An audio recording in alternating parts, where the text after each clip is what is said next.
के वह सारे जमींदार भी हैं और नंबरदार भी हैं। और ये लांबा साहब आ रहे थे तो मैं इसे पॉइंट तक शुरू कर दूं इस कहानी ने। देखो, आप लोगों को लग रहा है कि भगवंत मान ने पानी बंद करा। एक आदमी कहा था फेसबुक के ऊपर कि भगवंत मान नहीं कर सकता, उसने अरविंद केजरीवाल के इशारे पर करा। और एक न्यू कहा था आपको थे एक बोला मोदी चाहे तो ये खोल देगा। और फिर एक सैनी साहब का कसूर बता रहे थे, आप में थे सैनी साहब का कसूर बता रहे थे। एक सीधी सी बात बताओ जी, मतलब यह समझने की बात है, थोड़ा सा एक बार न्यू देखियो, क्या दुनिया में कोई ऐसा राजनेता होगा जो अपने वोट बैंक को खराब करना चाहेगा? बताओ जी, नहीं करेगा ना। राजनेता वोट बैंक को खराब नहीं करता, तो फिर राजनेता की ऐसी क्या मजबूरी होती है? भगवंत मान अगर पंजाब में तो उसकी सरकार बन रही है, अगर वो पानी बंद करता है वहां से हरियाणा का, तो हरियाणा में जहां उसकी संभावना हो सकती है आम आदमी पार्टी की वोट लेने की अगली बार, वह बंद हुआ है। इसका मतलब राजनीतिक रूप से तो यह कदम उसका बिल्कुल भी ठीक नहीं हो सकता। क्यों जी? तो इसी क्या मजबूरी होगी भगवंत मान की कि उसने हरियाणा का पानी बंद करना पड़ा? राजनीति रूप से यह निर्णय सही नहीं है, सामाजिक रूप से भी यह निर्णय सही नहीं है, किसी राज्य का पानी बंद कर देना। और आर्थिक रूप से भी उसको कोई फायदा या नफा नुकसान नहीं है। भाई कोई भी काम आप करया करा तो न्यू सोच के करया करा कि इसमें हमारा फायदा, पैसे का क्या फायदा है, राजनीति का, समाज में हमारी क्या रेपुटेशन, यही है। तो इससे तो नुकसान हो रहा है प्योर, तो क्यों कर रहा है? इसको अगर आपने समझना है तो फिर आपको जो निडर इंडिया चैनल है अपना और जो जनता सरकार मोर्चा वाले हैं उनकी बात को पूरे गौर से सुननी और समझनी पड़ेगी कि जो आपके साथ हो रहा है वो क्यों हो रहा है। आज का पोजीशन आप देख लो, आप में से जितने लोग बैठे हुए हैं सारे सामाजिक लोग हैं, नंबरदार हैं, किसान है, किसान संगठनों के पदाधिकारी हैं। पूरे गांव का जायजा लेके देखोगे 90% से ज्यादा परिवार ऐसे हैं जहां हर परिवार में कोई ना कोई बीमार है। ना हो तो बताओ जी, आपके गांव में है कि नहीं? उतने से ज्यादा परिवारों के अंदर आपस में झगड़े बड़े टॉप के लेवल पे, बीमारी भी टॉप के लेवल पे, झगड़े भी टॉप के लेवल पे। तीसरे नंबर पे इतने परसेंट तय ज्यादा लोग इतने हैं जो अपने बड़का के रोजगार ने लेकर बहुत दुखी हैं। उन्हें नहीं समझ मारा कि उनका क्या करेंगे बच्चों का। क्यों जी? 99% मना वो 1% न्यू छोड़ दिया कि किसी के घर में नौकरी लग रही हो या किसी कोई बहुत बड़ा जमींदार और मोटा पैसा बिजनेसमैन आड़ा हो तो बात अलग है, नहीं तो 99% से ज्यादा लोगों की जमीन बैंकों में गिरवी पड़ी है। पड़ी कि नहीं पड़ी बताओ? सबकी जमीन गिरवी पड़ी है। अच्छा, किससे दो रहा है भी उस जमीन के जो गिरवी पड़ी, जो किसान क्रेडिट कार्ड बनवा रखा, किसी के पास भी जमा कराने का पैसा नहीं है। समझ लियो ध्यान से। देखो, अगर पूरे गांव में एक दो बेरोजगार हो, एक दो नशेड़ी हो, एक दो खराब परिवार हो, एक दो परिवार में झगड़ा हो, तो ये होता है इत्तेफाक। ये तो समाज में हो जाए करे भाई 1-2% की खराबी, लेकिन 99% की खराबी इत्तेफाक नहीं हो सकता बुजुर्गों। क्यों जी? 99% की खराबी के पीछे कोई ना कोई बड़ा कारण हो उसका है। कि ऐसा कैसे हो सकता है कि वो समाज जो हमेशा तक खान पीन का मौज रहा, जिस गांव में, जिस समाज में जहां सोने चांदी की भरमार रही ना रही हो, तो बताओ जी, न्यू क्या करें कि इस एरिया में पानी नहीं मिलता और कुछ नहीं होता, न्यू क्या करें ना, लेकिन इस एरिया में भी लोगों के घरों में सोना और चांदी तो होगा किसी टाइम पे। यानी कि जब पानी आ गया जब तो आप कर्जे में चले गए, और जब पानी नहीं था तब सोना चांदी था। आज तो आपने पैकेट का दूध पीना पड़ा जब आपने को तरक्की कर रहे हैं आपके बड़कन है, और उस टाइम पे आपके घर में डांगरा की दूध घी की भरमार है, भरमार आपका सबका।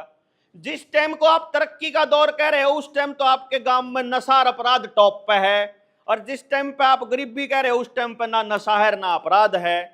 जिस टाइम को आप तरक्की का कह रहे हो उस टाइम पे हर आदमी कर्जदार और परिवार टूटने पे है। तो ऐसा कैसे हो सकता है कि ये इत्तेफाक होगा या एवं ही हो गया होगा? ये जो पानी का मसला है, जो लांबा साहब पूछने लग रहे थे ना आप तय, यो मसला हरियाणा और पंजाब और केंद्र के मोदी का नहीं है असलियत में। मैंने आज से 4 साल पहले 2021 में जिस टाइम पे लॉकडाउन लगा हुआ था, तब मैंने एक पोल खोल ली थी पूरे सिस्टम की। उस पूरे सिस्टम की पोल खोलन में मैंने ये कहा था, आने वाले वक्त में लॉकडाउन दोबारा लगाने की तैयारी चलेगी। मैंने ये कहा था कि गृह युद्ध के हालात बनेंगे, आदमी आदमी का दुश्मन होने लगेगा। मैंने ये कहा था कि विश्व युद्ध की भी तैयारी होएगी, पाकिस्तान के साथ खेल चलेगा। मैंने ये भी कहा था कि कश्मीर में जो चल रहा है यो भी होगा। और दावोस में 2 साल पहले, स्विट्जरलैंड के दावोस में, जिसमें योगी भी गया था, मोदी भी गया था और यहां से ऑनलाइन अपनी हाजिरी भी लगाया करता, वहां से क्लास श्वाब ने एक डायलॉग बोला था, अगर आपको याद ना हो। उन्होंने ये कहा था कि भोजन की तरह तुम पानी की राशनिंग क्यों शुरू नहीं कर रहे हो। नरेंद्र मोदी को धमकाया था उसने। जो ये नेता होते हैं ना, देखो जी, मेरी तरफ से अगर आप लोग किसी पार्टी के हो तो मैं पहले माफी मांग लूं, क्योंकि मेरी तरफ से राहुल गांधी में, ममता बनर्जी में, मुलायम यादव में, या चौटाला में, या घोटाला में, या हुड्डा में, पुड्डा में, आपके एमएलए एमपी मन में कोई फर्क नजर नहीं आता। मोदी तो न्यारा मैंने ये सारे एक दिखा है। और ये कौन है? ये चलते हैं बाजार के हिसाब से, वहीं से पैसा लेते हैं। तो उद्योगपतियों के पालतू कुत्ते बोलता हूं मैं इनको। अब वो उद्योगपति इनको ऐसा बोलते हैं कि तू पानी की राशनिंग क्यों नहीं बंद शुरू कर रहा। पानी की राशनिंग का मतलब समझो, जैसे आपको अनाज मिलता है, वो कहते हैं कि एक परिवार में एक आदमी 1 महीने में 5 किलो राशन में छिकले है। एक आदमी के हिसाब से 5 किलो राशन मिला है, तो वो मिनिमम कम से कम इतना तो आपने मिलेगा। तो वो ये कह रहे हैं, दिल्ली में अरविंद केजरीवाल ने जब 600 लीटर पानी का गेम चालू करा था कि महीने में आपको 600 लीटर पानी मिलेगा, मतलब डेली का 20 लीटर पानी मिलेगा, वो पानी की राशनिंग की स्टार्टिंग थी। और तब मैंने फेसबुक पे भी लिखा था और वीडियो भी बनाई थी। मैंने ये कहा था कि आने वाले टाइम में देश और दुनिया के लोग तैयार रहें कि आपको पानी लिमिटेड मिलना शुरू होगा। आपके घर में अगर नलका है या समर्सिबल है, उसका अलग से टैक्स देना पड़ेगा। नदी और नहर में से आप बाल्टी नहीं भर पाओगे। खेत में तो सूंड का लगाना तो दूर की बात है, बाल्टी भी नहीं भर पाओगे, वहां नहा नहीं पाओगे। धीरे धीरे हालात ऐसे आ रहे हैं कि जहां जहां घाट थे नहान के, बालक कूद लिया करते, वहां बोर्ड लागन लाग रहे हैं सरकार के कि यहां नहाना कानूनी जुर्म है। इसी तरीके से आपके गांव की जो पंचायती जमीन है, उसके ऊपर भी कब्जा करके वो वहां बोर्ड लगाने लग रहे हैं कि यह जमीन सरकारी है। आपकी व्यक्तिगत जमीन तो बैंकों में कर्जे पे पड़ी है, लोन उस पर पड़ी है, गिरवी पड़ी है, और देन का ब्योत किसे का नहीं। किसे का हो तो बता दो भाई, कोई ले रहे हो तो। रिश्तेदार पे तो पैसे ले आवे हैं, पुराने का नया लोन करे हैं, ब्याज चुकावे हैं, और रिश्तेदार ने पीछे उल्टे दे यूं करते होंगे जी सारे। यानी कि बैंक में जिसके खाते में बैंक में पड़ा हो या किसी ने लोन लिया हो, बैंक मैनेजर के पास चले जाओ पैसे लेने के लिए, बैंक मैनेजर बोलता है दोपहरे ना आजिए, सांझ ना आजिए, काल ना आजिए, दूसरे बैंक में तो ले मार पे कैश नहीं। कमाल की बात यह है कि जिसने लोन ले रखा है उस पे भी कैश नहीं है, और जिसने दे रखा है उस पे भी कैश नहीं है। जिसके पास जमा है बैंक, उसके पास भी कैश नहीं है। कैश कहीं है नहीं है, इंटरनेट के ऊपर सारा खेल चल रहा है। और यूरोप के अंदर पिछले 2 दिन से बिजली गायब है। अब बिजली गायब तो इंटरनेट गायब, इंटरनेट गायब तो बैंक गायब, बैंक गायब तो आपका पेट इनके काबू। क्यों जी? अगर बिजली नहीं है तो गांव के पास पानी भी नहीं है, बिजली नहीं तो गांव के पास कुछ नहीं, मतलब नहीं समझो। और बिजली प्राइवेट कंपनी की, और प्राइवेट कंपनी तो अपना मुनाफा देखेगी। उसने तो जब भी दिखेगा, कोरोना के टाइम पर आपने देखा 10 पैसे का मास्क 50-50 रुपया में बिका था। क्यों जी? रेमडेसिविर का इंजेक्शन 500 रुपया का इंजेक्शन 10-10 हजार में ना बिका हो तो बताओ। तो जब इमरजेंसी आवेगी तो आपने कोई सी चीज कितने रुपया की मिल सके है। अगर आपने यकीन ना हो तो आज से 3 साल पहले श्रीलंका की हालत का देख लो। श्रीलंका में जिस वक्त सेम हालात थे जो अपने यहां इस टाइम पे चल रहे हैं, यानी अगला स्टेप अपना योए है। मैं आपको ये इसलिए बता रहा हूं, आपके बीच आया हूं कि मेरे बुजुर्गों की एक बात याद है। मेरे दादाजी भी कहा करते, उस टाइम के सारे लोग कहा करते, वो न्यू कहते थे कि अगर बारिश का इंतजाम करना है तो बरसात आने से पहले कर लेना, चमासा आने से पहले। भाई खेत पे छत पे माटी मुट्टी गिरा कर दे, आप कच्ची छत होया कर दी, तो मैंने कहा कर दे बारिश आने ते चमासे तो पहला कर लियो यो काम, बारिश शुरू होगी फिर नहीं रोक पाओगे। तो जो अगर अफरा तफरी मचेगी उसके बाद नहीं रोक पाओगे आप, उससे पहले आपको जागरूक करने के लिए आए हैं कि अपनी स्थिति क्या होने वाली है। इसको जानने के लिए सन 2019 में वेनेजुएला एक देश है जी, वो पहला देश है दुनिया का जिसने 10 लाख रुपए का नोट छापा था। ठीक है जी, 10 लाख रुपए में कितना मिला करता राशन मालूम है? आधा किलो चोड़। वो सेम हालात थे जो अपने इस टाइम पे यहां चल रहे हैं बैंकिंग सिस्टम के। दूसरे नंबर पे 3 साल पहले श्रीलंका में, वहां जिस टाइम पे ये अफरा तफरी का माहौल मचा, महिलाओं ने अपने गहने तक बेचने पड़े। क्यों? 1200 रुपए का आधा किलो दूध, 1600 रुपए 1400 रुपए के आधा किलो का ये ब्रेड का पैकेट, जो ब्रेड का पैकेट अपना 50-60 रुपए 70 रुपए का आवा, यो ऐसे हालात हो गए, रोटी खानी मुश्किल होगी। गहने बेच के भी काम चलाया, गहने भी नहीं, जब काम चला, जब गहने भी खत्म हो गए, एक टाइम पे तो खत्म होने हैं, उसके बाद महिलाओं ने अपनी इज्जत तक दी कि मेरे बच्चों को रोटी खिला दो, चाहे मेरी गिल जो मर्जी कर लो। अब आपके साथ आपके पास गांव राम पे के है, एक बार हिसाब किताब लाओ। गांव पे बीज तो अपना होगा, सारे गांव पे बीज अपना है कि बाजार का है? गांव के पास बीज जो है सारा का सारा बीज अपा बाजार से लेके आते हैं, चाहे सरसों हो, चाहे बाजरा हो, चाहे गेहूं हो, चाहे जीरी हो। क्यों जी, गलत तो नहीं कह रहा? बीज बाजार से आता है। डांगरा का बीज अपना है, खागड़ जोटे हैं गांव में, डांगर का बीज भी बाजार से। और मैं आपको करनाल की हकीकत बता रहा हूं, 2023 में करनाल में 1,38,000 बच्चा IVF से पैदा हुआ अस्पताल में, जो डांगरा के टिक्के दरवा हुआ ना, न्यू टिक्के दरवा का पैदा होया। 1,86,000 बच्चा रोहतक में, और आपके यहाँ भी IVF खुलन लग गए धीरे धीरे। इसका मतलब मानस का बीज भी धीरे धीरे डाउन हो रहा है। समझ रहे होगे इस बात ने? चलो जी, बीज नहीं अपने पास, बिजली अपनी है गांव के पास ना जी, पानी अपना है गांव के पास, कुआ जोड़ कुछ बच रहा हो, चलो जी, ना कुआ बच रहा, ना जोड़ बच रहा, ना बीज बच रहा, ना बिजली है। चलो कोई व्यवस्था अपनी ऐसी है कि मान लो अपने गांव में झगड़ा हो जाए तो हमने पुलिस द्वारा ना जाना पड़े, वह भी व्यवस्था नहीं है। पुलिस वाले दोनों पार्टियां पे ले हुए, वकील दोनों पार्टियां पे ले हुए, जज दोनों पार्टियां पे ले हुए।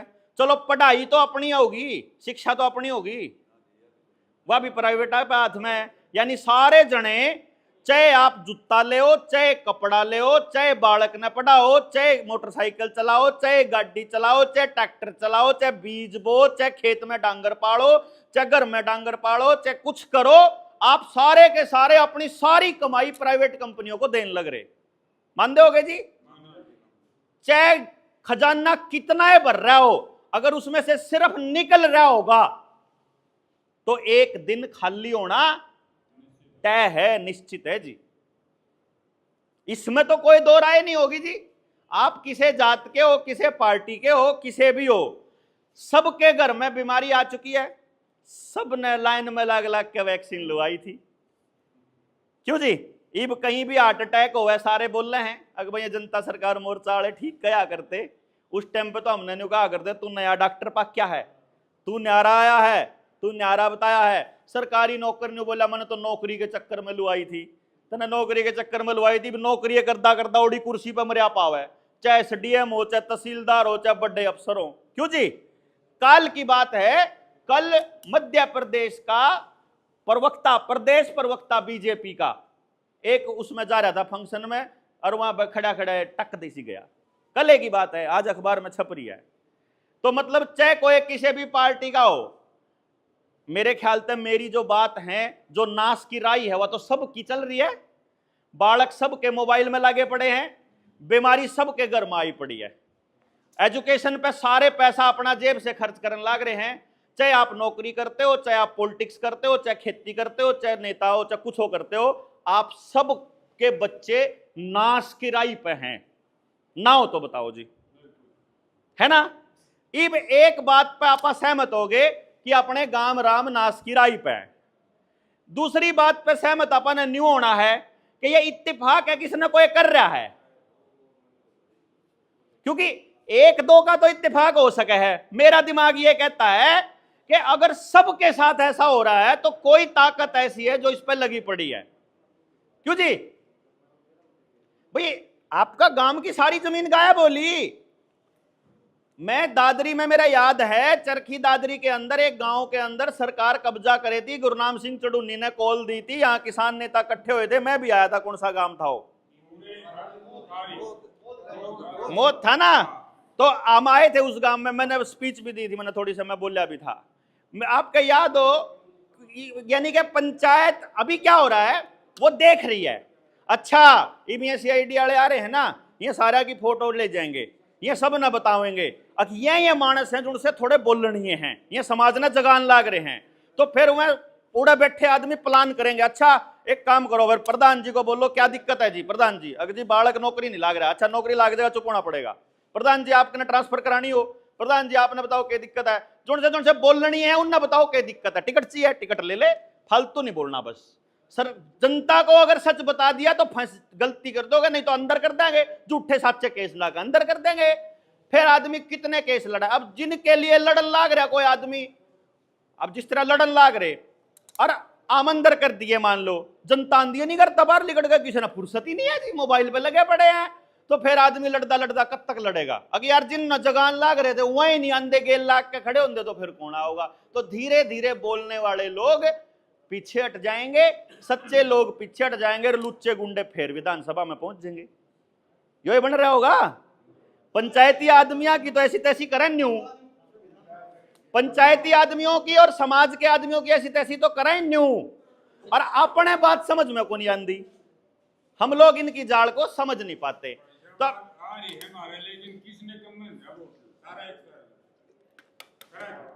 हाँ ये बात देखो जी, बहुत बढ़िया बात कही। एक बात बताओ जी भाई, हम वोट किस तरीके से करते हैं, हम अपने आदमियों को, चलो वोट इलेक्शन हुआ है, आप वोट क्या क्या देख के करते हैं, पहले मेन्यू देखो, देखना हम वोट देख के करते हैं। अच्छा कौन से गोत के कितने खड़े, कौन सी पार्टी के कितने खड़े, क्यों जी, कौन से गांव के कितने खड़े, और मेरा भाई किसकी गेल है, अच्छा वो इसकी गेल है, उस गेल तो मैंने लागना नहीं। समझ गए। हम जो चुनाव लड़ते हैं, हम किसी भी, मैंने अब की बार इससे पिछला चुनाव, उससे पिछला चुनाव 2016 और 17 में मैंने इलेक्शन मैनेजमेंट करा था। मनोहर लाल खट्टर मेरा कस्टमर रहा है, मैं आपने बता दूं, कदम सोचते हो, मतलब हमारी न्यू बात होया करती किसी टाइम पे, जब पूरे डिस्कशन में अरविंद केजरीवाल बैठा हो, चाहे सुखबीर बादल हो, या मैं नाम इसलिए लेने लग रहा है कि वीडियो बनाने लग रही है, मैं डरता नहीं किसी तय, मैंने देख लिया कि ये सारे के सारे एक थाली के चट्टे बट्टे हैं। और मेरा एक बात समझ में आई कि जब मैं उस दौर से लेकर के आज तक की राजनीति को जब मैं देख रहा हूं, तो मैं एक बात देख रहा हूं कि मैंने आज तक पिछले 15 साल से तो बिल्कुल एक्टिवली देखने लग रहा हूं, सोच समझ गया 15-20 साल से, तो कि आज तक मैंने गांव राव मुद्दे पे वोट करता नहीं देखा आज तक, क्योंकि गांव ने मुद्दा ही नहीं पता। मुद्दा कौन बताओगा, या तो गांव का कोई मास्टर बताओगा, उस दौरे फुर्सत नहीं, प्राइवेट ने ट्यूशन कमाना, सरकारी की तनख्वाह खूब आने लग रही, उन्हें सरकार के खिलाफ बोलना नहीं क्योंकि ऊपर तो आदेश हो रहा। दूसरे नंबर पर आपने कौन मुद्दा समझा होगा, गांव का कोई वकील जो अपना आपके अधिकार बताओगा, वकील दूसरे और डाल के हुए पड़े हैं, आपके कोर्टा में जा ले जाओ। तीसरे नंबर पर आपने जानकारी कौन देगा, कोई आपका बालक पढ़ा लिखा ओ पेपर की तैयारी करने लग रहा, ढंग सर का पढ़ा लिखा हो तो तैयारी कर रहा, जिन्हें क्या ही का पता ही नहीं, उन्हें तो क्या ही का पता ही नहीं। चौथे नंबर पर आपने कोई मुद्दा बताओगा तो वो बताओगा जो किसी पार्टी को या संगठन को चलाता है, जो पार्टी संगठन ने चलावा है, उस तक पहला या नेता उसके घर आएगा चाह पीजिए। भाई मान लो मेरे घर कोई आएगा चाह पी गया, ले अखबार में छपवा देख ले भाई चाह पी आया, तो इसका तो प्रोग्राम कर दी, तो उसकी गेल है, तो उसके गेल लड़ी, उसकी गेल लाग ले। मतलब मुद्दे पे बात आपने कद करी न्यू बताओ, कदे भी नहीं करी। अच्छा दूसरी बात, हमको किसी ने लिखना नहीं सिखाया, सरकार चलती है लिखने से। आप बात करा जबानी, ईबीओ विधायक आया, किसी ने भी अपनी बात लिख के कौन दी इससे, क्यों जी, सब ने जबानी बोली, उन्हें जबानी वादा करा लिख गया, आधी बात हो आधी बात ना हो, यो आन लग रहा पिछले 20-25 साल से, और जबानी झूठ सारी न्यूज़ चलने लग रही, क्योंकि हमको अपने अधिकार नहीं पता, हमको अपनी समस्या नहीं पता, हमको यह भी नहीं पता कि इसका कारण क्या है। मैं बुजुर्गों आपसे रिक्वेस्ट ये कर रहा हूं, क्योंकि हमारी ट्रेनिंग प्रोग्राम है यूपी में, तो हम यहां से सीधा बुलंदशहर से आगे निकलना है अपने को। एक बात समझो, अगर हमें बात समझ में आ जाए पूरी, और समस्या समझ में आ जाए, और समस्या का कारण पता चल जाए, फिर तो समाधान हो सकता होगा जी। एक बात तो यह है कि समाधान करने के लिए पहले समस्या समझनी पड़ेगी, क्यों जी, है ना। दूसरे नंबर पर बात यह है कि समाधान करेगा कौन। इसका एक सिंपल सा नियम है, जिसका गांव है, जिसके बालक हैं, जिसका नाश हो रहा, जब वो उसने ठीक नहीं करेगा तो किसी और ने के ठेका ले रखा, क्यों जी। विधायक, सांसद, तहसीलदार, पुलिस वाला, सीआईडी वाला, या कोई वकील, या कोई मास्टर, कोई और करेगा जी वार्ता आगे, या गांव न करना पड़ेगा। गांव तब करेगा जब गांव इस पर चर्चा करेगा। चर्चा करने के लिए टाइम चाहिए, और अपन ऐसा बना रखा जबान तय एक मिनट मेन्यू का टाइम तो किसी तो रहा ही नहीं। अगर जब टाइम नहीं है तो एक बात क्लियर है कि अगर पिछले 30 साल में हमारा समाज खराब हुआ है, अगर, अच्छा बता दो ठीक हो या खराब हो या जी। परिवार के रिश्ते, अपराध, नशा, बुरा हाल, मतलब कर्जा, ये सब खराब हो या, अगर पिछले 30 साल में खराब हुआ है और ऐसे ही चलता रहा तो इसका मतलब आगे और खराब होगा, क्यों जी। भाई जैसे चल रहा था अगर वैसे खराब होया है और कुछ ना करा तो और खराब होगा। ये नियम है जी। मेरे हाथ में कुछ है, इसे छोड़ दो, नीचा होगा अपने आप, लेकिन नीचे तक ठाना पड़ेगा ऊपर। समाज का भी ये नियम है। समाज के समझ वाले लोग करना छोड़ दो, समाज का लेवल आपको नाश हो जाएगा। अगर समाज को ऊपर उठाना है तो समाज को ठाना पड़ेगा जी, क्यों जी। और ठा पावेगा वो जिसके बात समझ में आवेगी, और समझ में आवेगी उसके जो सा चर्चा करेगा। जो मैं बोल लूंगा या जो भी आदमी स्टेज पे बोलेगा, अगर वो आपके सवाल नहीं सुन सकता, अगर वो आपकी कड़वी बात नहीं सुन सकता तो समाधान नहीं कर सकता। तो मैं यूं चाहूं हूं, अगर आपने ठीक लागता हो कि एक गांव में कर दो, गांव सर कर दो तो गांववार से, और जब इकट्ठे होकर 4 गांव कर दो तो 4 गांव, एक बार बैठ के लंबी चर्चा कर लो।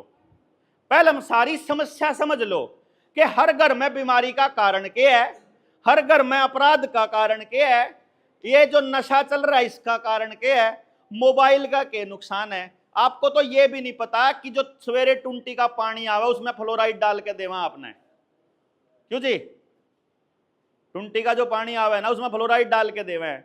आपको ये भी नहीं पता कि इस बिजली से आपको कितनी बड़ी लूट हो रही है आपकी। बताऊं लूट, जो से बालक यहाँ पढ़े लिखे समझदार और आरटीआई ने जाना है ना, एक बार आरटीआई डाल के देखियो।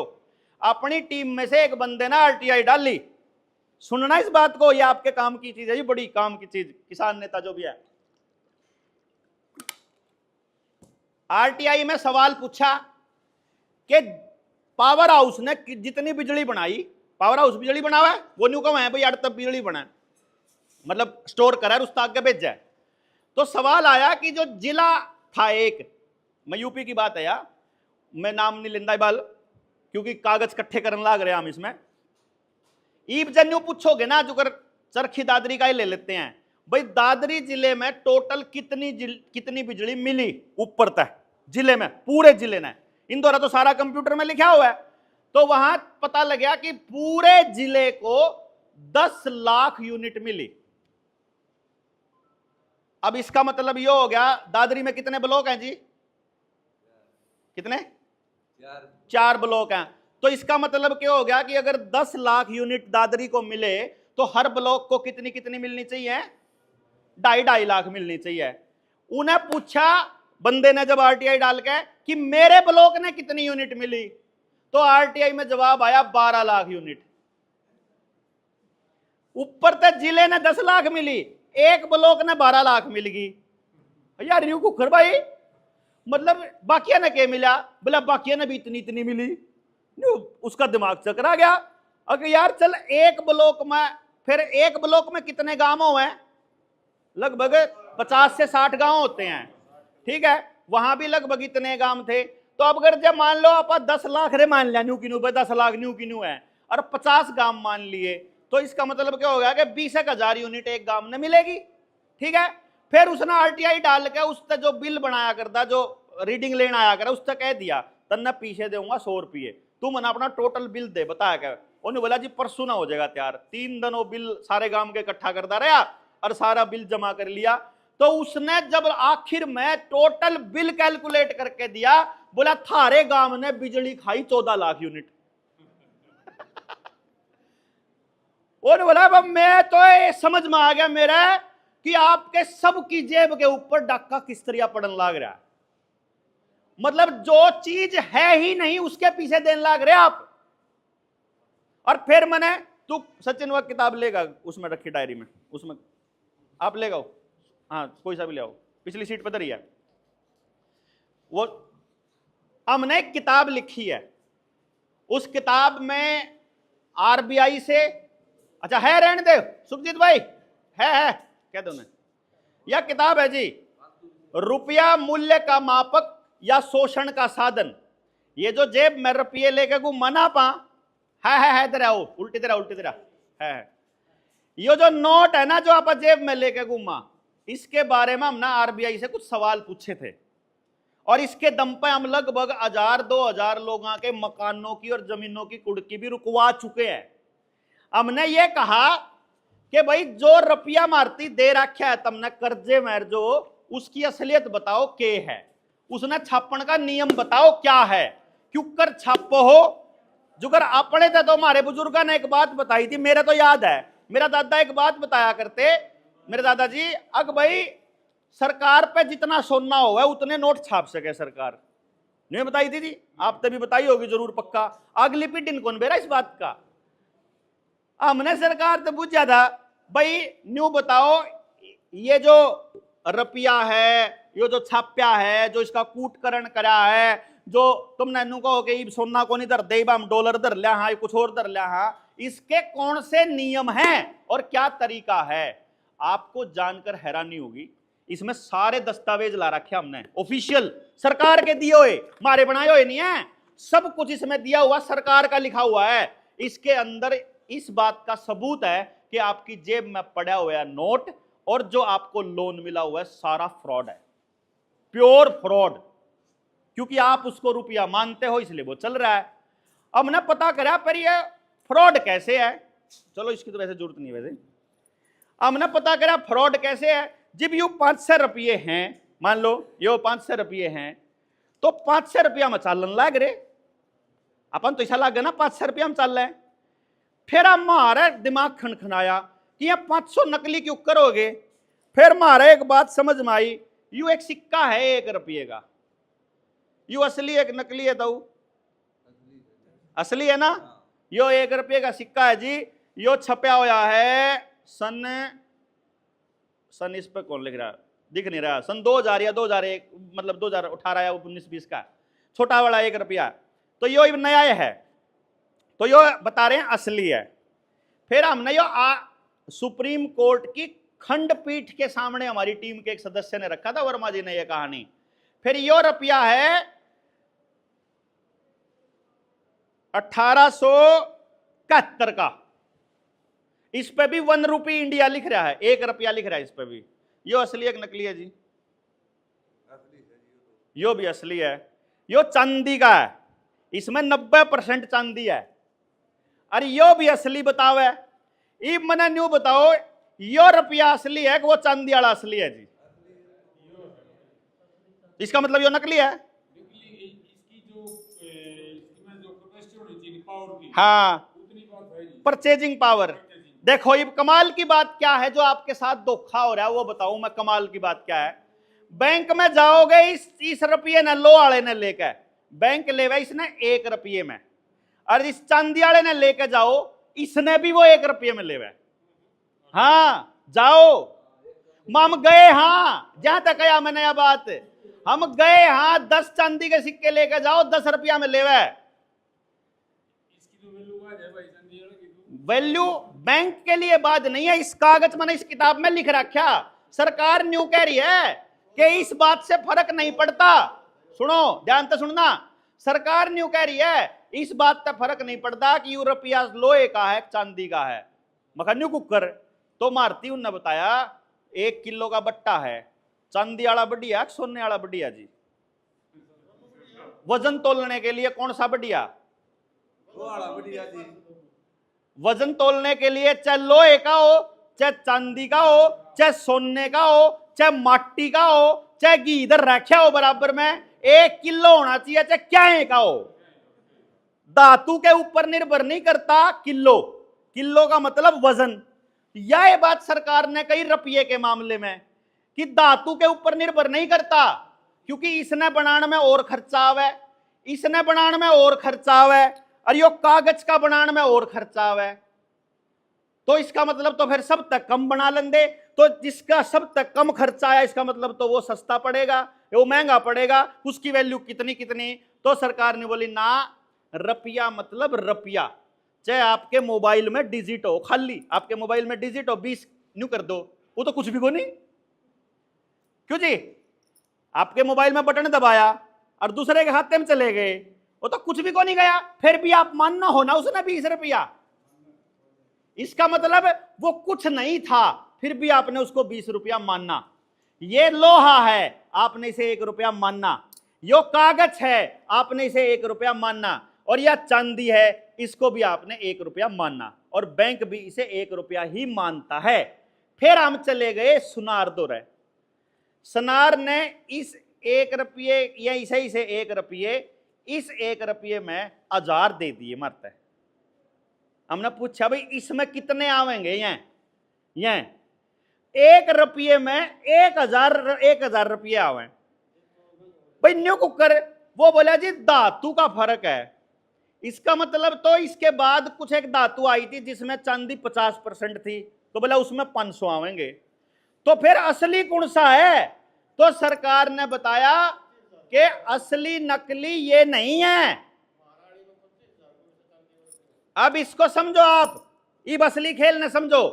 इस 1 रुपये के ऊपर लिखा हुआ है भारत सरकार, देखो जी, गवर्नमेंट ऑफ इंडिया, ठीक है। लेकिन इस 2 रुपये के ऊपर कहीं भी भारत सरकार नहीं लिखा हुआ, इसके ऊपर लिखा हुआ है भारतीय रिजर्व बैंक। और इस 500 रुपये पे भी कहीं पर भी भारत सरकार नहीं लिखा हुआ, यो भी रिजर्व बैंक। इसका मतलब ये जो 2 रुपये और उससे ऊपर के नोट हैं, ये तो है रिजर्व बैंक के, और जो 2 तक कम का है वो है भारत सरकार का। तो अब हमने नियम पूछे थे कि कौन से नियम के तहत तुम ये रुपए छापते हो, तो मालूम पड़ता है कि जिस रुपये के पीछे आरबीआई के अंदर गोल्ड रखा हुआ है वो तो है असली रुपया, और जिस रुपये के पीछे गोल्ड नहीं रखा हुआ वो छाप रखा है उंगरा। अब हमने पूछा चलो फिर न्यू बता दो कि कितने रुपया पे तो छाप रखा है तुमने और कितने रुपया पे नहीं। तो आरबीआई ने हमको बताया कि हमारे पास है 800 टन सोना, और 800 टन सोने की जो कीमत बनती है 4.8 लाख करोड़। पिछले साल की बात बताऊं मैं, कैलकुलेशन, तो सोने का रेट बढ़ घट गया तो कैलकुलेशन मेरा पछली याद है, आज वाली याद नहीं, क्योंकि आज तो रेट बढ़ रहा है। मैं तब की बात बता रहा हूं जब जिस टाइम पे सोने का रेट शायद 66,000 रुपये होया करता, 70,000 रुपये, 70,000 रुपये के आसपास के रेट के हिसाब से 4.8 लाख करोड़ रुपए की वैल्यू बनती है। तो नोट कितने छाप रखे भाई? सोना धरा 4.8 लाख करोड़ का, तो नोट कितने होने चाहिए थे जी? इतने होने चाहिए थे। नोट छाप रखे 34 लाख करोड़, जिसमें से 2016 में जब नोटबंदी हुई उस टाइम पे 500 और 1000 के नोट 14 लाख करोड़ रुपए थे। आरबीआई की रिपोर्ट है। इसका मतलब 16 लाख करोड़ रुपया छापा है नोटबंदी के बाद। जो नकली 2000 का नोट छापा था वो वापस बंद भी कर दिया। 2000 के नोट नकली छापे, उससे असली जमीन खरीदी, हर जिले में वो बनाए, विधायक खरीदे, सांसद खरीदे, और फिर नोट बंद कर दिया। ठीक जी। अब एक बात सिंपल सी और बतानी है आपको बुजुर्गों को। अगर मेरे पास 1,00,000 रुपया है और आप मेरे पर लोन लेने के लिए आ जाते हो, तो मैं उस 1,00,000 में से ज्यादा आपको कितना रुपया लोन दे सकता हूं, बताओ। मेरे पास 1,00,000 रुपया है, मुझे लोन देना है, तो मैं ज्यादा से ज्यादा कितना दे सकूं? जब मैं सारा भी दे दूं तो 1,00,000 से ऊपर तो नहीं दे सकता ना। नॉर्म चाहे कोई भी हो, नियम चाहे कोई सुसरा हो, मेरे पे जितना रुपया मैं उससे फालतू भी दे सकूं के? नियम चाहे कुछ भी हो, मैं नहीं कह रहा हूं, मैं सिद्धांत की बात कर रहा हूं बुजुर्गों, क्योंकि अपनी लड़ाई हमेशा से सिद्धांत की रही है। क्यों जी? अपनी लड़ाई झूठ सच की रही है कि झूठ क्या है सच क्या है। मैं ये कह रहा हूं कि अगर मेरे पास 1,00,000 रुपया है तो मैं 1,00,000 से फालतू का लोन नहीं दे सकता। तो जी चलो 5 लाख करोड़ के सोना दे था, छाप सके था बैंक सिर्फ 5 लाख करोड़, लेकिन बैंक ने छाप लिया 34 लाख करोड़। अब 34 लाख करोड़ बैंकों ने छाप लिया, तो ज्यादा से ज्यादा कितना लोन दे सकता है वो देश की जनता को? इससे फालतू तो नहीं दे सकता जी। जब नोट ही नहीं छपे उससे फालतू, तो 34 लाख करोड़ से ऊपर का लोन दे दोगे तो वापस नहीं आने का। अब लोन कितना दे रखा मालूम है आपको? लगभग 125 लाख करोड़ का। कैसे दे रखा? कि मेरे पे 1,00,000 रुपया था, मैंने इन सारा 10-10 हजार रुपये दे दिए 10 जने तय, और न्यू कह दिया काल ने किस्त देनी तमने। ये भी 10-10 हजार रुपये लेकर चले गए। अगले दिन इनने किस्त दी मेरे तक, मान लेते हैं एग्जाम्पल के तौर पे दी इनने 1,000 रुपया, तो मेरे द्वारा कितना आ गया? 10,000 आ गया। इब 10,000 मैंने 11 में तो दे दिया। इब 10,000 मैंने 11 में पता लेना तो है। बाजार में कितना रुपया है टोटल? 1,00,000। लेना कितना मैंने? 1,10,000। अगले दिन फिर 10-10 रुपये 10-10 1-1 हजार दे दिया। अगले दिन फिर मेरे तो 10,000 आ गया किस्त का, मैंने फिर 12 में तो दे दिया। इब मार्केट में रुपया हो गया 1,20,000 जो मैंने लेना, लेकिन नोट कितने के पड़े हैं? 1,00,000 के खाली। समझ गए जी बात? अब आपकी किस्त इसको लोन दे दी, इसकी किस्त इसको लोन दे दी। सिद्धांत ये कहता है ब्याज को मूलधन नहीं बनाया जा सकता। सिद्धांत है ये, आरबीआई का कानून है ये, ब्याज को मूलधन नहीं बना। लेकिन बैंक ब्याज को मूलधन बनाते रहते हैं। क्रेडिट कार्ड दे दिया, क्रेडिट लिमिट दे दी, जमीन की लिमिट बना दी, फैक्ट्री की लिमिट बना दी, लिमिट क्रेडिट दे दिया जो है ही नहीं। क्रेडिट लिमिट का क्या मतलब है? कार्ड में, बस कार्ड में वह है तो है ही नहीं, कहीं भी छपया नहीं कहीं। आपने ले लिया, आप बोलोगे देना है, दोगे कैसे? जमीन बेचकर, अनाज बेचकर, डांगर बेचकर, सोना बेचकर, मेहनत बेचकर, यानी अपना शरीर की कमाई बेचकर। यानी आप असली कमाई दोगे जो चीज आपने ली नहीं, जो है ही नहीं। तो जी बात यह है, 34 लाख करोड़ के नोट हैं, 1.25 लाख करोड़ रुपए का लोन बांट रखा है, 125 लाख करोड़ रुपए का, सारा का सारा लोन फर्जी है। ईब कहानी यहां आकर के टकती है कि गांव राम अपने आप को बचाने को क्या कर सकता है। क्योंकि मैंने 1-2 बात बता दी। अच्छा, एक और इस दौरान आपके साथ क्या खेल छल कर रखा है इन्होंने, मैं बता देता हूं। सबसे बड़ा छल आधार कार्ड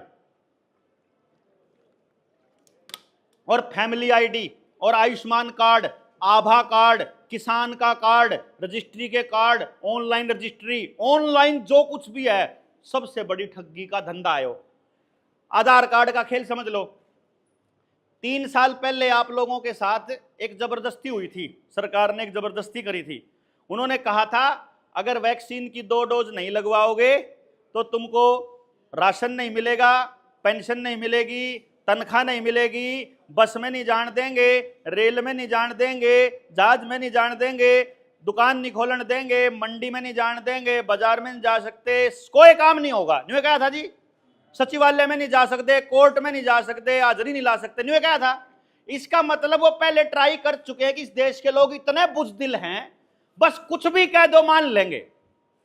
तो फिर इन्होंने आपको लाइन में लगा दिया, आधार कार्ड जोड़ दिया पूरी फैमिली आईडी के साथ, बैंक के खाते के साथ, पैन नंबर के साथ, आईटीआर के साथ, ड्राइविंग लाइसेंस के साथ, गैस का कनेक्शन, पानी का कनेक्शन, बिजली का कनेक्शन, खेत के कागज, घर के कागज, जितनी रजिस्ट्री है, ट्रैक्टर के कागज, कार के कागज, घर में जितनी प्रॉपर्टी और सब के कागज किसके साथ जोड़ दिए?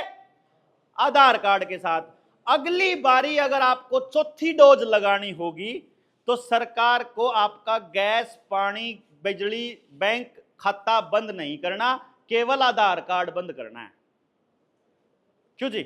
आधार कार्ड बंद होने सारे बांगे हो जाएंगे, सारे सीधे हो जाएंगे नहीं?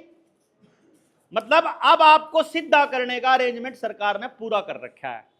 बीज बाजार में नकली आने लग रहे हैं, बीज का कानून नया आने लग रहा है, पानी का नया कानून आने लग रहा है, बिजली का नया कानून आने लग रहा है। आपकी गर्दन पूरी तरह से अब इनके हाथ में है।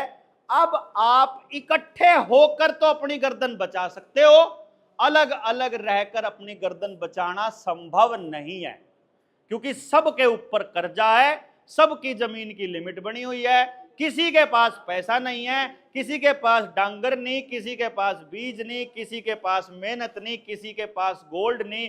यहां तक कि अगर घर में अटैक करने के लिए कोई आ जाए तो हथियार बनाने लोहा भी को नहीं किसी के घर में। क्यों जी? सब कुछ प्लास्टिक का हो रहा कि लोहा पिंगड़ा के हथियारे बना लो, वो भी नहीं बचा है। अब स्थिति इतनी गंभीर है कि बैठ करके सरकार के ऊपर से निर्भरता खत्म करनी पड़ेगी। हमको न्याय के लिए पुलिस, वकील और जज नहीं चाहिए। जजों के घर में रिश्वत का पैसा मिलने लग रहा, पुलिस वालों के घर में रिश्वत का पैसा मिलने लग रहा, पुलिस वाले थाने में रेप करने लग रहे, पुलिस वाले थाने में मारन लग रहे, बड़कन है। तो ऐसे ऐसे आदमियों के भरोसे आपने अपने बच्चे छोड़े हुए हैं। बताओ, नेता सारे के सारे चोर बने बैठे हैं, सारे अपनी जमीन बेचने पर लागे पड़े हैं। रेलवे की सारी जमीन बेच दी, हेल बेच दिया, सेल बेच दी, रेल बेच दी, प्लेटफॉर्म बेच दिए, सारे एयरपोर्ट बेच दिए, सारी जंगल की जमीन, शामलात की जमीन, आपके जोड़ की जमीन, सारी बेचने की तैयारी चल रही है। आपके पास है क्या? गेम प्लान इतना बड़ा है, पूरा गेम नहीं समझोगे तो जीत नहीं पाओगे। जीतने का एकमात्र रास्ता है, एकमात्र रास्ता कि अपना जीवन यापन के लिए सरकार के ऊपर से निर्भरता खत्म करनी पड़ेगी। अब वह कैसे करनी पड़ेगी? ये गांव में बैठ के चर्चा करनी पड़ेगी, क्योंकि आपा जो बैठा हाँ, हम लोगों को तो बताया जाता है ये कि हमारी जमीन जाने वाली है, और जो तबका फ्री में राशन लेवे है गांव में बैठा, उसते जाके सरकार का आदमी नहीं बतावे है इनकी साड़े की जमीन लेकर थारते देवांगे। समझ गए बात? मतलब जिसके पास जमीन है उनकी तरफ इशारा करके उनको बोला जाता है ना जमीन वालों को कि इनने थारा बहुत शोषण कर लिया, ईबिन की सारा की लंबे करके इनने तमने बोलना नहीं जीबियां थार दोहराएंगे। इसलिए उनको राशन भी फ्री दे दिया, मनरेगा के थ्रू पैसा दे दिया, बच्चे की पढ़ाई का न्यारा दे दिया, और दूसरी चीजा के न्यारे दे दिए, ताकि समाज की आपस में निर्भरता खत्म हो सके। एक बार कैलकुलेशन तो करके देखो, मनरेगा कब आता है? जब किसान को कटाई के टाइम पे और अगली फसल की बुआई के टाइम पे मजदूर की जरूरत पड़ा, उसी टाइम मनरेगा आवा है। जिस टाइम किसान को मजदूर की जरूरत नहीं, उस टाइम मनरेगा नहीं होता जी। वही पूरे के पूरे 50 दिन एक सीजन में और 50 दिन अगले सीजन में। मैंने यह बात कद समझ में आई पता आपको? 2020 में वो एक गांव है डाटा मसूदपुर, लॉकडाउन सबसे पहले उन्होंने तोड़ा था 2021 में। उस गांव में मैं गया हुआ था, तो वहां मैंने देखा कि गायें भी है उनके यहाँ, डांगर भी है खूब, लोग खेत में काम कर रहे। मैं बोला थारे यहाँ तो ट्रैक्टर बहुत कम है भाई। नो बोला हम तो अपनी गाय के आधारित खेती करा अगर, बीज कम डाल लग रहा, वो हाइब्रिड बीज और ये डीएपी वगैरह यूरिया कम डाला। मैं कुकर बोला हमारे तो मजदूरों के साथ काम हुआ है। मगर मजदूर कुकर मिल जाता हमने।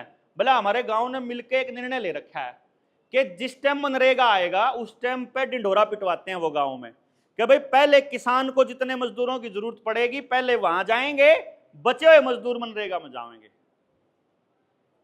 इन्होंने अपने क्यों क्या था, किसान दिया करता उन दिनों में 150 रुपये, मनरेगा में मिला करते 250 रुपये। किसान काम करवाया करता और मनरेगा में फ्री में बैठे मिला करते। तो इन्हें अलग हो गया, किसान से मजदूर अलग हो। किसान ने मशीन लानी पड़ी अपने घर में, मशीन लानी पड़ी तो खर्चा बढ़ गया, खर्चा बढ़ गया तो उन्हें डीएपी यूरिया मारना पड़ा उस उत्पादन को पूरा करने के लिए, वो मारना पड़ा तो जहर आया, जहर आया तो शरीर में जहर आया, शरीर में जहर आया तो बीमार हो तो फिर कंपनी आगे तो चलने शुरू हो गई। अब ये हालत हो गया कि आपकी थाली में पड़ा होया, चाहे आपके घर में आया बिस्कुट हो, नमकीन हो, कुरकुरे हो, चाहे कुछ और पैकेट हो, जो भी खाना आपके पास आता है सारा पेस्टिसाइड का ही उगाया हुआ आता है। यानी हम अपने बच्चों को अपने हाथ से जो दे रहे हैं। अब आप देखो, आपके यहाँ कपास का एरिया है ना, कपास देसी कपास है या हमारे यहाँ बीटी है ना। बीटी कॉटन क्या है? बीटी कॉटन जेनेटिकली मॉडिफाइड है। जीएम है जी वो, जीएम। और ब्राजील की सरकार ने 2020 में एक रिपोर्ट जारी करी थी कि जो भी इंसान या जानवर यानी कोई भी जीव जो जेनेटिकली मॉडिफाइड आइटम खाएगा, जीएम यानी कि जो बिनोले वाला तेल आप खावा, कॉटन सीड ऑयल, जो भी ये खाएगा वो या उसकी अगली संतान नपुंसक या बांझ होगी, बच्चे पैदा नहीं हो पाएंगे। तो ये बात देख लो, डांगर के नेचुरल तरीके से गर्भाधान नहीं होता। और घरों में जो नई शादियां होती है, छठे महीने में डॉक्टर का चक्कर काटने लग लें जी। क्यों? ब्याह के 2-3 महीने बाद ही लग ले चक्कर काटने, क्योंकि सारा का सारा खाना इस तरह का दे रहे। तो यो है जी सवाल कि क्या गाम राम इसके ऊपर चर्चा करेगा, क्या इस पर बैठ के आप बात करांगे कि यो ठीक कैसे हो, क्योंकि उस तबके तक जाना बहुत जरूरी है जिसको मेन स्ट्रीम के अंदर लेकर आना है। जो गरीब तबका है उसी के अंदर सबसे ज्यादा अपराध है, क्यों जी? उसी में सबसे ज्यादा नशे का व्यापार सबसे ज्यादा वही गरीब तबका करता है। यानी गांव में अगर एक आदमी, नशे की तो यार नियत है जी कि गांव में एक बालक नशा करने लग गया, उसका घर का सारा सामान बिकने के बाद सारी बचत और जब उधार देना बंद कर देते हैं, फिर उसने जो नशे का व्यापारी है वो क्या करा, तू 10 कस्टमर ले दे, तेरा फ्री कर दूंगा। ये वो 10 कस्टमर कहां से ले आएगा? भाईचारे में तेरे यार दोस्त गांव में ते ले आवेगा जी। और उन 10 ने जब 10 सहींगे वह भी गांव में ते आवेंगे। यानी गांव में अगर एक भी अपराधी है, अगर एक भी गलत तत्व है, तो वो आज अपने घर तक, मेरे घर तक भी पक्का आएगी, क्यों जी? इसलिए मैं ये समझता हूं हम सब लोगों को एक्टिवली, समझ के साथ, बिना लालच के अपने अपने गांव के ऊपर काम करना पड़ेगा। और अपने गांव के ऊपर काम तब हो सके जब समझ हो, और समझ तब होगी जब बैठ के चर्चा करांगे, खास तौर पे नौजवान भाइयों के साथ। पुरानी पीढ़ी अपना अनुभव देवेगी, नई पीढ़ी मेहनत करेगी। हम लोग मेहनत करांगे, आप लोग अनुभव दोगे, तो चीजें ठीक हो सकती हैं जी।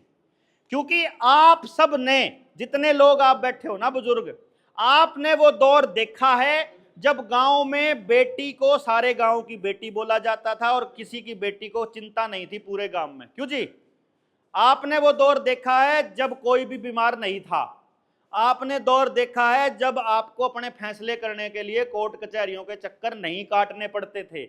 आपने अपना पानी, अपना बीज, अपना डांगर, अपनी मेहनत, अपना अनाज, अपना परिवार देखा है। आपने देखा है ना? हमने थोड़ा देखा है, और मेरे आगे औलाद ने कति नहीं देखा। तो मेरी औलाद को तो पता भी नहीं चलेगा कि ऐसी दुनिया भी होया करती जहां कोई बीमार नहीं था, क्यों जी? मतलब मेरे बच्चे कभी नहीं सोच पाएंगे कि ऐसा कैसे हो सकता है पापा कि कोई भी बीमार ना हो। फिर ये अस्पताल खाली थे, फिर मैंने न्यू बताना पड़ा बेटा अस्पताल थे को नहीं, गांव में कोई होया करता, वो मतलब कोई भी झोला छाप सा डॉक्टर होया करता, किसी का कुछ हो जब वो होया करता, और उसने भी एक के टिक्का लाना था सबका, चाहे किसी का कुछ हो रहा हो उन्हें वो लाना था 2.5 किलो का। क्यों जी? तो मैं ये कह रहा हूं जी, आप इस पर बैठ के चर्चा कर सका। हाँ, हमारे पास बहुत साथी हैं, जो सचिन बैठा है, होम्योपैथी का और आयुर्वेद का इतना तगड़ा जानकार है कि आप ऐसा अरेंजमेंट कर लिया, अगर गांव में 5 बालक अपन ने तैयार कर दिए, सिखा दिया, तो गांव में कोई बीमारी को नहीं होगा। और जब होगा तो आसपास में हम ऐसी वनस्पति हमारे यहाँ होती हैं, इन्होंने क्या किया, राउंड अप मरवा के मोनसेंटो वाला ने, और वो सारी वनस्पति खराब कर दी। अभी सचिन मेरे को आते हुए बताने लग रहा था, कह रहे जी हमारे वहाँ जो भूस है ना तुड़ी, वह घर में भरा करें, खेत में तो बांध के ले आवें और फिर घर में कोठे में भरें, तो वो धूल मिट्टी का काम है। बोला मैं तड़की अपना ये जो भांग है इसके पत्ते चाबे और वो मार लें, तो जितना गंद जाओ सारे ने वह खुद काट दे है वो भांग, क्योंकि वो मेडिसिन है। जो दारू पी के काम करे उसका तो शरीर खत्म हुआ है, और जो भांग से जो काम करे उसका शरीर में कदे कोई नुकसान नहीं हुआ है, क्योंकि वो मेडिसिन है, दवाई है। उसको नशा प्रचारित करके बदनाम किया उन लोगों ने, क्यों जी? राजस्थान में तो अफीम नॉर्मल बीमारी है, उसका कोई नुकसान तो है ही नहीं शरीर में, न्यू नहीं चक्कर आंदे हो या उसका कोई शरीर में कोई ठाडा बन जाता हो आदमी, कुछ भी नहीं होता उससे। वो सिर्फ अंदर के ब्लड के सर्कुलेशन को तेज करती है। कभी भी बॉडी के अंदर कोई अवरोध पैदा नहीं होने देती। ऐसे बहुत सारी वनस्पतियां हैं, मतलब चाहे हींग हो, चाहे अजवाइन हो, चाहे दूसरे फल फ्रूट हो, चाहे टाइमली जो भी चीज हो, वो सब अपने पास अपनी रसोई में मौजूद हैं जो हमको हर बीमारी से पीछा छुड़वा सकते हैं। तो जी बड़ी बात यह है, हमने कहा अगर किसी भी समस्या का समाधान है, उस समस्या की समझ जब हमारा समझ में आ जाए तो आप समाधान कर सका। हाँ, जब समझ में ही नहीं आवे तो न्यू नहीं बेरा लागे, नेता प्रॉब्लम है, एक डीसी प्रॉब्लम है, एक तहसीलदार प्रॉब्लम है। अपने पास इनके सारे काले कारनामे में सारी करतूत सब कुछ है, सारा समाधान है। गांव में 10 बालक चाहिए उन्हें पढ़े लिखे, जिन नाम बता दें तमी बिलिया लिख के भेज दो, बस अपने आप हो जाएगा समाधान। लिख के भेजना, क्या लिख के भेजना वो नहीं बताता अब तक कोई। क्यों? सब ना अपनी सत्ता चाहिए। मैंने कहा ना पाछा लाकड़ दिन ये पीछे लगेंगे तब करेंगे इनका काम। सुने होगा राजनेताओं से आपने यह लाइन, तो अगर एक बार इनका डी डालन दे फिर करेंगे समाधान। तो बिना डी डाए समाधान हो सके है। अगर आपने न्यू लगता हो कि आप इसके ऊपर कार्रवाई करा, तो आपके पास अपनी टीम के साथी हैं, सुखजीत हो गए, नंबरदार जी हो गए, वीरबान जी हो गए, आप संपर्क भी कर लियोगे। आपके गांव में आना हुआ है, अशोक है, अशोक कहाँ गया, बाहर होगा, तो आपके गांव में भी आ जाएंगे। आप 5-4 गांव इकट्ठे होकर बुलाओगे, वहां भी आ जाएंगे और बैठ के गांव राम तक चर्चा, स्पेशली लेडीज से। क्योंकि आपके गांव में अगर एजुकेशन सिस्टम ठीक करना है तो बच्चों को वापस गांव में लाना पड़ेगा पढ़ने के लिए। भाई जिस स्कूल में आपका बच्चा पढ़ा है उस स्कूल में ऐसा क्या है जो आपके गांव में नहीं आ सकता? बस एक बार कैलकुलेट करके देखो।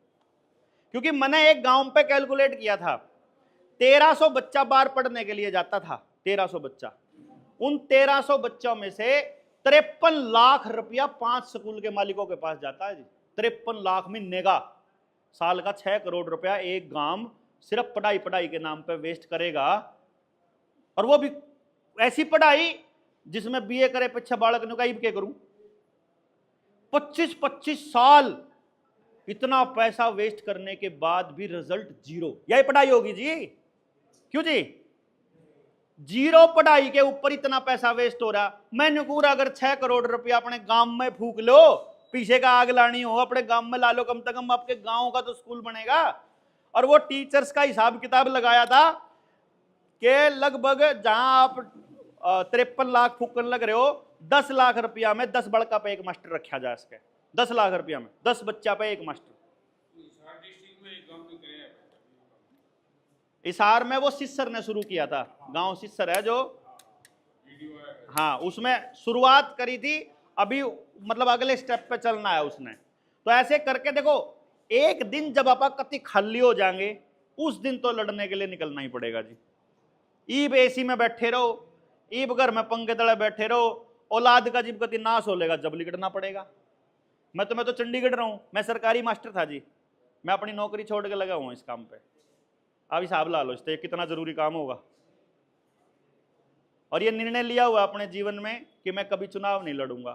क्योंकि होता क्या है कि लोग इकट्ठे तो हुए, जो ठीक सा भाषण देना जानता हो ना, जो ठीक बोलना आता हो, वो पर लोग उसके पीछे लाग जाए। और पीछे लाग तो उन्होंने कहा था भाई मैंने मेरे के हाथ में, मेरे हाथ में, तेरे हाथ में क्यों कराओगा, तुम इलेक्शन लड़ जितवाओ। इलेक्शन जीत गए फिर उसको सिस्टम के हिसाब से चलना पड़ता है। क्योंकि फिर असली तो ताकत गांव के पास है। और सोचा कि वहां विधानसभा में है। मैंने आपको बताया ना कलम में ताकत है, वो कलम की ताकत ही नहीं बताई जाती आपको। तो वह ताकत गांव को कैसे बताएंगे, इसके ऊपर गांव में नौजवानों के साथ चर्चा करने की बारी है जी। आप सब लोगों ने इतना ध्यान से आपने इसमें सुना और समय दिया, उसके लिए आपका बहुत बहुत धन्यवाद जी। जय हिंद, जय भारत।